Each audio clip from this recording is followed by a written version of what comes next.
It's Professor Dave. Let's get some ice cream. He knows a lot about all kinds of stuff. Professor Dave explains.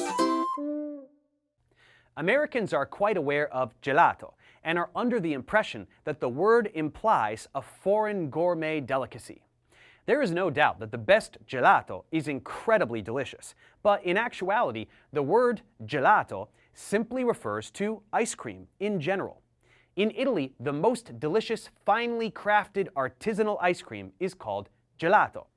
A 50-cent ice cream bar on a stick that you get from a corner store freezer is also gelato. Gelato is just a past participle formed from the verb gelare, which means to freeze. So it literally means the frozen thing, which fundamentally just means ice cream.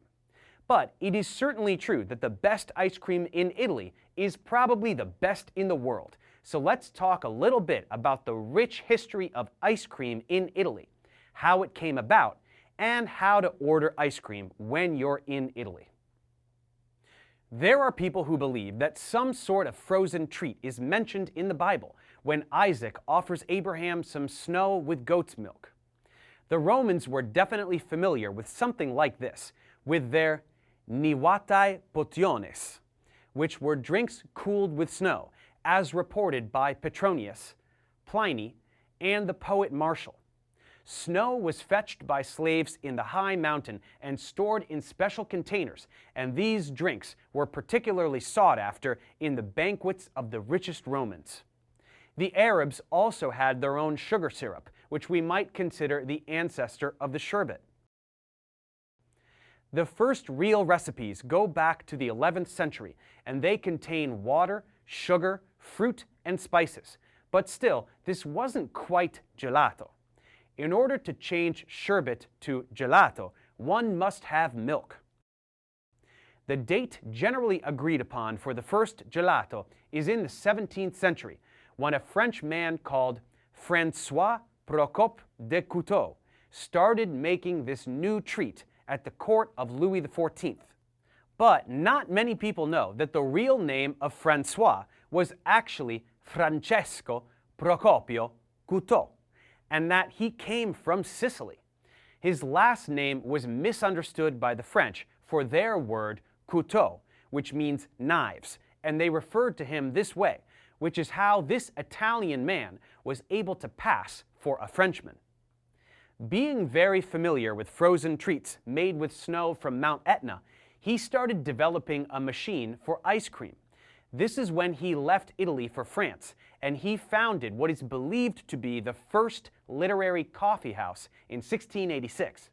It is there that he started selling his frozen treats to the public.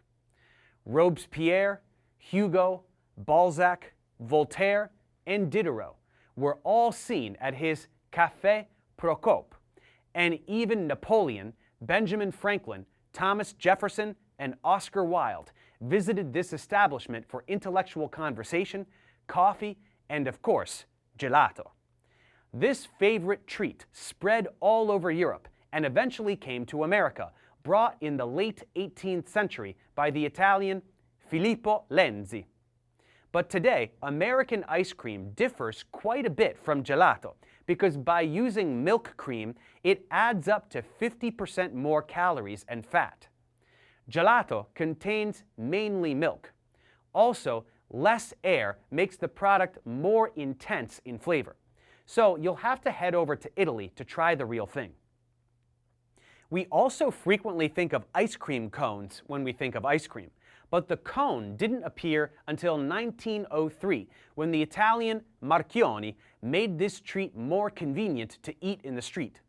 And at present, it has been reported that Italy boasts almost 40,000 artisanal gelaterie, while America is reported to have only 850. So let's say you're in Italy and you've found a delightful gelato parlor called a gelateria. In these, you won't find any gelato industriale or confezionato, which is how we refer to ice cream that can be purchased in a supermarket. This is gelato artigianale, or artisanal ice cream, which is much better, of course. In terms of how you want it, the options are pretty much what you would expect. You can have it in cono or in coppetta. This is the same cone-cup dilemma that Americans face at any ice cream shop. Now for the flavors. Italy doesn't have all the insane American monstrosities with candy bars inside, but a good gelateria will offer quite a nice variety of flavors. So let's point out the most common staples. Crema, vaniglia,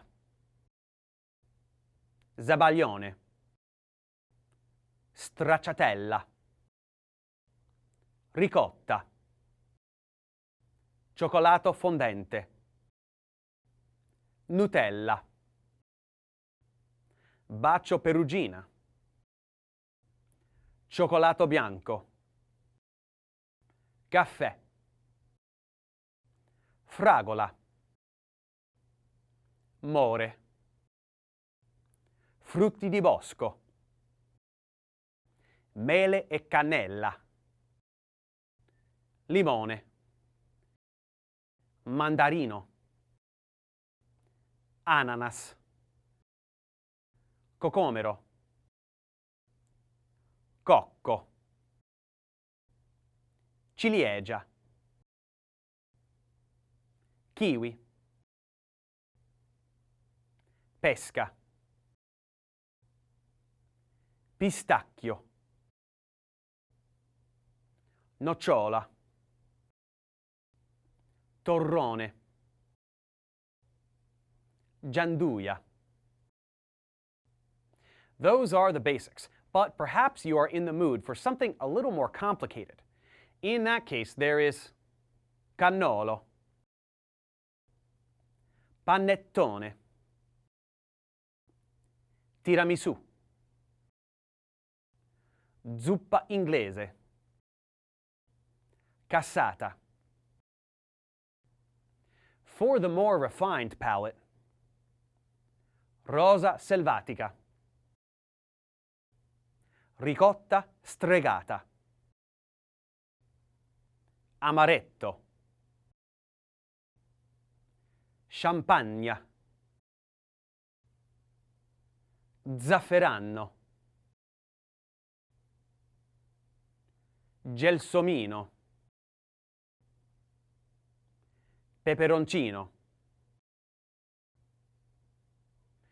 And for the progressive times we live in, Italy now produces gelato biologico, or organic, vegano, or vegan, senza glutine, or gluten-free, and senza lattosio, or lactose-free.